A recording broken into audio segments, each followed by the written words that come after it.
Ayan guys. Dito kami sa Cervantes.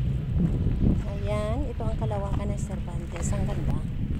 Dati ay pagkarami-raming bulaklak din eh. Pero sa ngayon ay gawa ng krisis ng tubig dito sa Espanya, ganyan na lang. Pero marami pa rin siyang bulaklak. Ayan. Ayan, nandito kami sa Cervantes. Ay, nakalalang mamasyal. Ayan guys. Ito ang tingnan natin kung gaya pa rin siya ng dati na maraming bulaklak. Kasi dito sa bungad ay parang nabago na. Ayan. Ay, may ano oh. Wala na friend. Ay, ang dami na ring bulaklak. Oh, pero hindi na gaya ng dati, di ba? Na berde. Ngayon wala na. Ayan guys. Dito ang tinatawag nilang Cervantes. Noon ay napakaraming bulaklak at berdeng-berde. Ngayon ay ganyan na. Ito guys, ang Cervantes. Noong unang panahon ay sobrang ano dito, pero tignan mo naman. Wala mga bulaklak. Ayan, wala nga. Doon banda mamaya. Ay, hindi katulad ng unang punta ko. Ayan, kasama ko ang aking kaibigan. Ayan.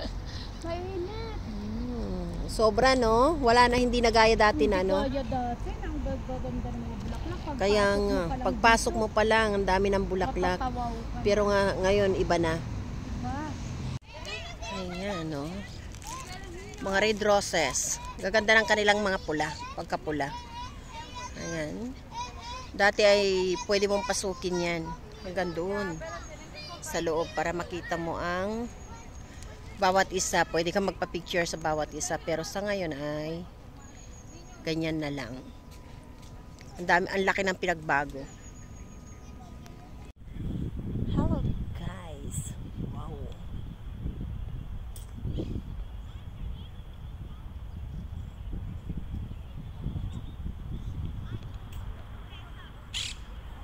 Ayan o, ang ganda ng mga rose. Grabe. Di po ba?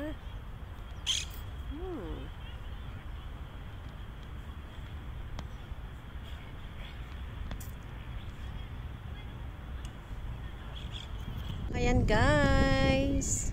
Ayan, tingnan ninyo. Ayan. Dati pagkaganda-ganda yan, daming bulaklak dati dyan. Pero sa ngayon, ay talaga naman. Grabe, ang pinagbago ng Cervantes. Ito ay ang tinatawag na Cervantes. Ayan guys.